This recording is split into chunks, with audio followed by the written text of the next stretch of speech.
Amis et amis de Barça. Aujourd'hui, soyez les bienvenus dans une nouvelle vidéo où nous allons vous parler un peu de l'état actuel de l'équipe du Football Club Barcelone. L'équipe de Flick qui a subi quelques pertes ces dernières heures. La blessure de Vald est importante, tout comme celle de Gabi, qui, selon les informations, sera encore absent pendant 2 ou 3 semaines de plus. L'absence de Frenkie de Jong, qui s'est blessé apparemment avec la sélection des Pays-Bas, donc ce sont des absences importantes. Ce ne sera pas encore le 11 potentiel que nous aurons contre Valence. Nous nous rapprocherons un peu plus de cette date de dimanche. Dès vendredi ou samedi, nous connaîtrons sans doute le 11 probable pour le match, qui s'annonce incroyable. D'ailleurs, ils disent que ce ne sera pas au Spotify Camp Nou, mais au stade Johan Cruyff. Peu importe où ce sera, je veux que tu t'abonnes à la chaîne, que tu mettes un like, que tu nous soutiennes, comme toujours. Et nous, on va essayer justement de découvrir quelle sera l'une des équipes possibles. La vérité, c'est que cette année, nous avons la chance d'avoir beaucoup de joueurs très polyvalents à plusieurs postes. Et ça fait que, au final, on a aussi la chance que ce soit le cas. Eh bien, qu'il puisse y avoir un joueur qui est ailier, comme Rafinha, qui peut jouer en tant que milieu offensif, ou un joueur comme Pedri, eh bien, Pedri. En réalité, c'est celui dont je changerais le moins la position, n'est-ce pas ? Finalement, avoir des joueurs comme Rashford, ailier pouvant jouer attaquant, ou Ferran, capable d'évoluer derrière l'avant-centre ou sur l'aile, est un atout. Enfin, beaucoup de joueurs qui, d'ailleurs, même Ronny Bargi, qui peut aussi être dans ce 11. Rafinha a aussi été avec la sélection du Brésil, comme vous le savez. C'est fou. Cette longue histoire de trêve internationale, finalement, ça ne nous a pas vraiment réussi comme toujours, car les trêves ne sont jamais bénéfiques. Regardons aussi le classement de la Liga pour que vous puissiez voir. Comment est-ce que tout se présente aujourd'hui ? Cette nouvelle journée n'a pas encore été disputée. La 4e journée où le Barça va jouer son match contre Valence. Un Valence qui arrive en 9e position et le Barça, qui est actuellement à la 4e place du classement. Je le répète, aujourd'hui, nous n'avons pas 11 titulaires possibles. Ce sera juste une journée pour vous permettre de découvrir comment est l'effectif du Barça en ce moment. D'accord ? Nous n'allons pas encore parler des titulaires potentiels pour le match de dimanche. Parce qu'au final, ce que nous voulons simplement, c'est que vous sachiez comment nous en sommes aujourd'hui. Bien sûr, pour moi, il n'y a aucun doute sur ce point.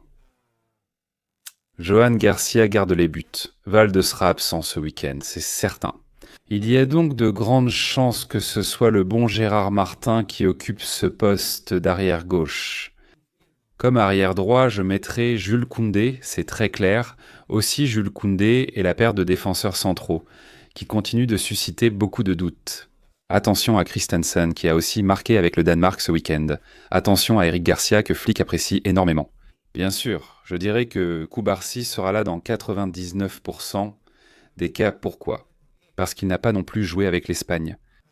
Et c'est vrai aussi qu'il n'a pas joué lors du match, c'est-à-dire qu'il n'a pas été titulaire lors du dernier match du Barça. Donc, délicat, je veux dire, ici je mettrais vraiment Eric Garcia. Pour moi, Eric Garcia avec Cubarsí. Je le répète, dans cette équipe, il me manque encore, enfin pas qu'il manque, mais il peut toujours parfaitement entrer, que ce soit Ronald Araujo ou Christensen, comme je l'ai dit. Mais pour l'instant, je te le dis, pour moi, à l'heure actuelle, si je devais jouer aujourd'hui contre Valence ou contre n'importe quelle autre équipe, en tenant compte des blessures que nous avons actuellement au club, eh bien, ce serait cette défense-là. De mon point de vue, le milieu de terrain ne fait aucun doute. À ce poste, Pedri sera absent, comme je l'ai dit, tout comme Frenkie de Jong à cause de ses maudites gènes. Je pense que cette colonne vertébrale du Barça, avec Pedri et Frenkie de Jong, manque cruellement. Elle doit être presque inaltérable cette année, selon moi. Quand ce n'est pas possible, comme c'est le cas en ce moment, eh bien il faudra miser sur Marc Casado. Ce n'est pas si mal, hein. Donc Casado, vous savez que je l'adore, c'est un joueur que j'aime beaucoup, Pedri, Marc Casado. Et devant, il pourrait y avoir Dani Olmo ou peut-être Fermin. Honnêtement, aujourd'hui, pour moi, Fermin est toujours devant Dani Olmo. Je n'exclus pas que dans la situation actuelle du Barça, avec toutes ses blessures, aussi bien Dani Olmo que Fermin. Même comme nous l'avons dit. Rafinha, moi, j'agirai de cette façon et je mettrai Pedri aux côtés de Casado et de Fermin. Sur l'aile gauche, oui, je mettrai Rafinha par ici, mais je le répète, on ne sait pas comment il va revenir après ces minutes avec le Brésil. Est-ce qu'il va jouer en Bolivie ? Vous savez déjà que c'est un stade qui fait aussi que les joueurs soient et finissent très fatigués. Ancelotti, vous le savez, c'est l'entraîneur du Brésil et je pense qu'il va le faire jouer. Il a donné du repos à Rodrigo, à Vinicius, à Endrick, à Militao lui-même, et je pense que c'est quelque chose d'injuste, mais quoi? Nous savons déjà que c'est comme ça, et au final, celui qui commande, c'est l'entraîneur.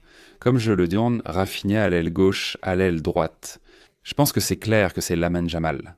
C'est vrai qu'il disait un morceau qu'il a fini le match contre la Turquie avec quelques gênes, mais je pense qu'il sera à 100% ici. Et en pointe de l'attaque, je continuerai à miser sur Ferran Torres. Je sais que vous allez me dire Lewandowski, mais moi, ce serait mon équipe. Avec Johan Garcia dans les buts, Gérard Martin, Koubarsi, Eric Garcia, Koundé, Pedri Casado à la base. Devant, plus offensif. Fermin, puis Rafinha, Lamine Yamal et Ferran Torres. Note importante. Je vous le répète, ce n'est pas le 11 potentiel du week-end. Ce week-end, une autre vidéo sera disponible. Nous serons plus proches du match et saurons qui sera disponible ou non. Mais pour moi, sincèrement, même si j'ai mis Koubarsi à ce poste de défenseur central gauche, je dirais qu'il ne devrait pas jouer beaucoup plus à cette position. On a déjà vu que, pratiquement depuis la pré-saison, il n'est pas à l'aise. On ne le voit pas à l'aise à ce poste. Quand il a joué avec Nino Martinez, évidemment, avoir Nino à ses côtés facilite beaucoup les choses. Mais au final, je pense que le cas du bon Pau Koubarsi dans ce rôle de non latéral, sur ce flanc gauche, disons, de la défense, ne me convainc pas totalement.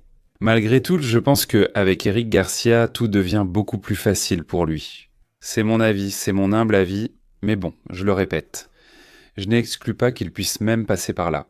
Ronald Araujo, que s'il entre, eh bien je pense que là, nous serions tous totalement d'accord, à 100% oui. Il faudrait que Pau Koubarsi soit celui qui joue à ce poste de défenseur central gauche.